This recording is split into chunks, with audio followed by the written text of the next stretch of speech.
সবচেয়ে বড় কথা যে আজকে মাথায় পচন ধরছে। অনেকে বলে, যেটা ফজলু ভাই বলছেন ওই পয়েন্টটা আমিও বলি একটু, যে অনেকে বলে হ্যাঁ তার ওই মন্ত্রীরা অমুকরা এমপিরা কিছুটা চোর আছে, কিন্তু শেখ হাসিনা ঠিক আছে, কি বলে না? আরে ওই লোক ক্যাপ্টেন, তার অধীনস্থ সবাই চোর, সে তো চোরের বড় বাটপার। সে না চাইলে কি চোররা চুরি করতে পারে? তবে ব্যবস্থাটা হলো এখন যে চোরদেরকে চুরি করে দিয়া যখন তার দরকার, কারণ একটা কথা তো বারবার আমরা বলছি যে প্রশাসনকে সে ফ্রিডম দিছে, তোমরা যা ইচ্ছা করো, চুরি করো, বাটপাড়ি করো, যা করো, খালি বিএনপি রে থাকাও।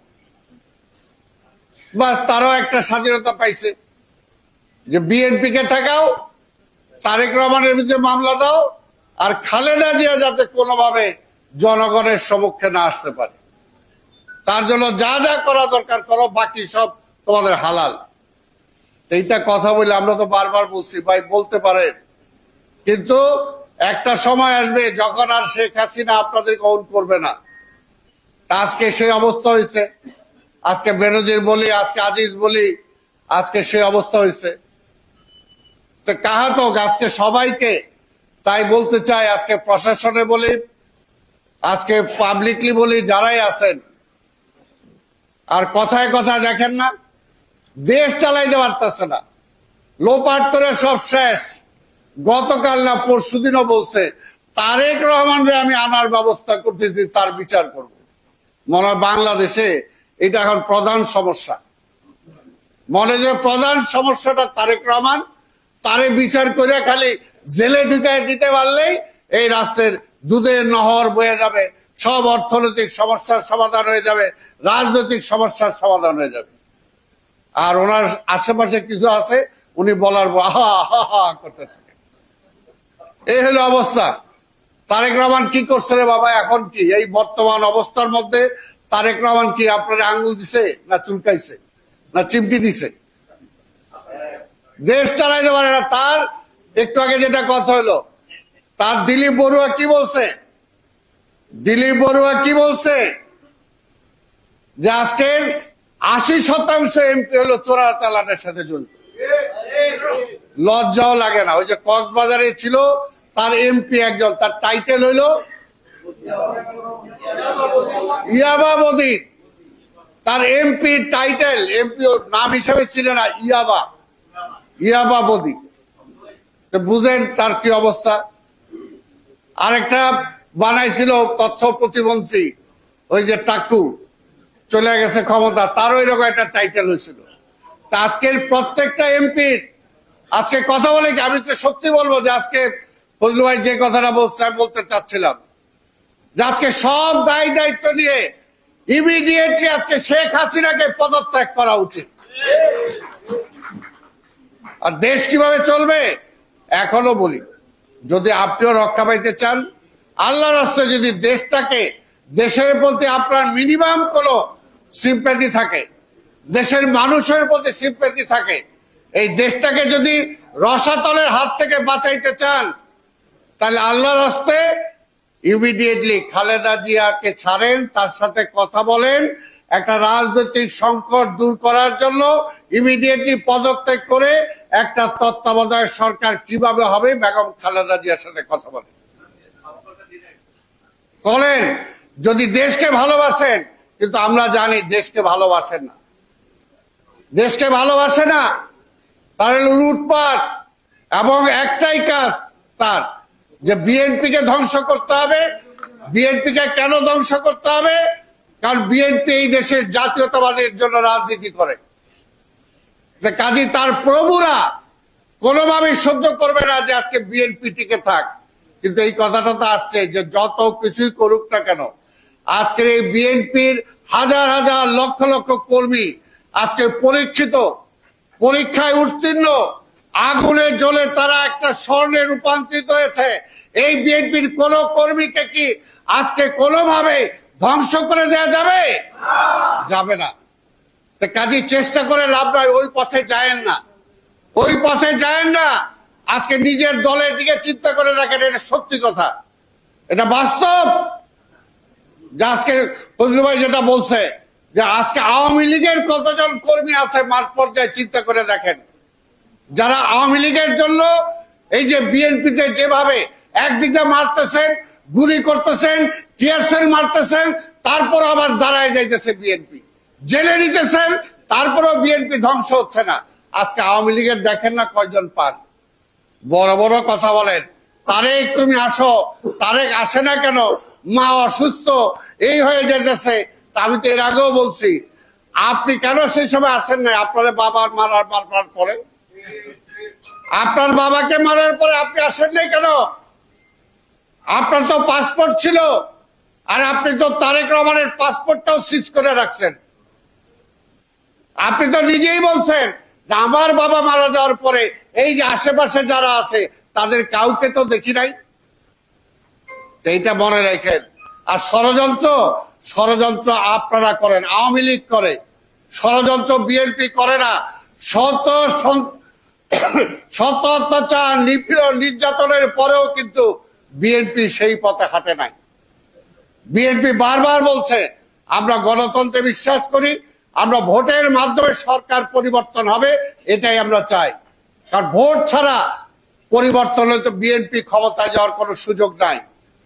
তাই আজকে কথাটা একটাই, যে একজন এখানে বলছেন মুক্তিযোদ্ধা, সত্যি কথা, মোনাজাত করতে যে বলেছেন যে আজকে সবাই একজন জিয়াকে খুঁজছে, এটাই কিন্তু সত্যি কথা। একজন জিয়াকে খুঁজছে, যে জিয়া এই দেশের মুক্তিযুদ্ধের সূচনা করেছিলেন তার ঘোষণার মধ্য দিয়ে, যে জিয়া মুক্তিযুদ্ধের নেতৃত্ব দিয়েছেন, যে জিয়া আওয়ামী লীগ ক্ষমতা দখল করার পরে যখন ব্যর্থ হয়েছিল দেশ পরিচালনা করতে, যখন এই দেশে দুর্ভিক্ষ উপহার দিয়েছিলেন, যখন বাংলাদেশের রিলিফ সীমান্তের ওই পারে যায় বিক্রি হতো, যখন এই দেশের সেনাবাহিনীর মধ্যে কু কাউন্টার কু হচ্ছিল, যখন এই পুলিশ হাফ প্যান্ট পরে হাতে বাস ধরায় দিছিল রাইফেলের পরিবর্তে, সেই দেশকে তিনি একটি শৃঙ্খলার মধ্যে এনেছিলেন। আর্মির বিশৃঙ্খলা, যে কুয়ের পরে কু, সেটাকে তিনি বন্ধ করেছিলেন। আজকের এই পুলিশ আধুনিক পুলিশে, মেট্রোপলিটন পুলিশে রূপান্তরিত করেছিলেন। আজকে মিল, কলকারখানা, অন্যরা তো যেগুলো বললই, আজকে মিল, কলকারখানা, এই আদমজি যেটা আমরা চালাতে পারি নাই, তিনি এক জায়গায় 3 শিফট চালু করেছিলেন। অর্থনৈতিক উন্নয়ন বলেন, সবকিছু বলেন, আজকে জিয়া রহমান আজকে সেটা দেখিয়ে গিয়েছিলেন যে কিভাবে সেটা করতে হয়। সেই কারণেই জিয়া হলো তাদের সবচেয়ে বড় শত্রু। জিয়ার পরে বেগম খালেদা জিয়া হলো সবচেয়ে বড় শত্রু, তারপরে শত্রু হলো তারেক রহমান। আরে ভাই, তারেক রহমান এত দূরে আছে, তার কথাটা সহ্য করতে পারে না, তার কথাটাই সহ্য করতে পারে না। তারে কত তাড়াতাড়ি হইতে ধৈর্য না পারলে এখনই মাইরা দেয়, দেশ চালাইতে পারেন না। আরে ভাই, দেশ চালান না, আপনি পারলে দেশ তো চালাইতে পারতেছে না। বাংলাদেশ ব্যাংক খালি করে বলাইছেন, কারা নিচের টাকা? আপনার আশেপাশে যারা, তাদেরকে ধরতে পারেন না, তাদেরকে ধরতে পারেন না। আজকে সমস্ত প্রশাসন আজকে আপনি শেষ করে দিচ্ছেন। আজকে তাই বুঝতে হবে, প্রশাসনের সহ বিভিন্ন জায়গায় দেশপ্রেমিক যারা আছে, আপনাদেরকে বুঝতে হবে যে দেশটা কোন দিকে যাচ্ছে, দেশটা কোন দিকে যাচ্ছে। এই সরকার ক্ষমতা আসার পরে যে মুক্তিযুদ্ধের মধ্য দিয়ে যে বিডিআর গড়ে উঠেছিল, যে বিডিআর একটা ঐতিহাসিক ঐতিহ্য আছে সেই ব্রিটিশ সময় থেকে, আজকে এই সরকার ক্ষমতা আসার পরে সেই বিডিআর নামটা আমাদেরকে মুছে ফেলতে হয়েছে। কি কারণে? ষড়যন্ত্র কে করেছিল? চক্রান্ত কে করেছিল? আপনি করেছিলেন। ওইখান থেকে কেউ করে নাই, কেন থামাইতে পারেন নাই? তাই আজকে কথাগুলো সেগুলো বলতে গেলে আজকে তাই সবাইকে বলবো, যদি সবাই আমরা বেঁচে থাকতে চাই, বেঁচে থাকতে চাই, সম্মান নিয়ে বেঁচে থাকতে চাই, আমরা চাই না যে আজকে সেনাবাহিনীর প্রধানের গায়ে এরকম কালিমা লাগুক, আমরা চাই না পুলিশ র্যাবের প্রধানের গায়ে এরকম কালিমা লাগুক, আমরা চাই না আজকে প্রধান বিচারপতিকে শুধুমাত্র এই অবস্থার কারণে তাকে ঠেঙে বিতাড়িত করা হোক। এগুলো একটা প্রতিষ্ঠান ক্ষতিগ্রস্ত হয়, এই সমস্ত প্রতিষ্ঠান যদি ক্ষতিগ্রস্ত হয় একটা দেশ দাঁড়িয়ে থাকতে পারে না। এই সমস্ত প্রতিষ্ঠানের উপরে একটি সরকার, একটি দেশ দাঁড়িয়ে থাকে। আজকে সেই প্রতিষ্ঠানগুলোকে ধ্বংস করে দেওয়া হচ্ছে। তাই বলবো, বিবেকবান যারা আছেন চিন্তা করে দেখেন কেন ধ্বংস করা হচ্ছে, কেন আজকের এই সমস্ত কালিমাযুক্ত হচ্ছে, এই সমস্ত প্রতিষ্ঠানের প্রধানগুলো কেন হচ্ছে, কেন তাদেরকে প্রশ্নবোধকে নিয়ে যাওয়া হচ্ছে। সুচতুর একটা ষড়যন্ত্রের অংশ হিসাবেই আজকে সেটা নিয়ে যাচ্ছে, যাতে বাংলাদেশটাকে একটা ব্যর্থ রাষ্ট্রের দিকে নিয়ে যাওয়া যায়। তাই ভাইয়ের আমার, আজকের এই লড়াই তাই বেগম খালেদা জিয়া বা তারেক রহমানের একার লড়াই না, এই লড়াই আমাদের সবার। তাই আসুন, যে যেখানে আছি না কেন, প্রশাসন বলেন, প্রতিষ্ঠান বলেন, সাংবাদিক বলেন, বুদ্ধিজীবী বলেন, লেখক বলেন, ছাত্র বলেন, সবাইকে আজকে ঐক্যবদ্ধভাবে এই ষড়যন্ত্র, যে ষড়যন্ত্র শুরু করেছে শেখ হাসিনা, এই ষড়যন্ত্রকে প্রতিহত করার জন্য আসুন ঐক্যবদ্ধভাবে আমরা চিন্তা করি এবং আমরা সবাই আজকে রাজপথে একটাই প্রতিবাদ করি যে আমরা ভোটটা চাই, আমার ভোট আমি দিতে চাই, আমার সরকার আমি নির্বাচিত করতে চাই। তাহলে সবকিছু, সব ষড়যন্ত্র ভেস্তে যাবে যদি নির্বাচন আমরা আদায় করতে পারি।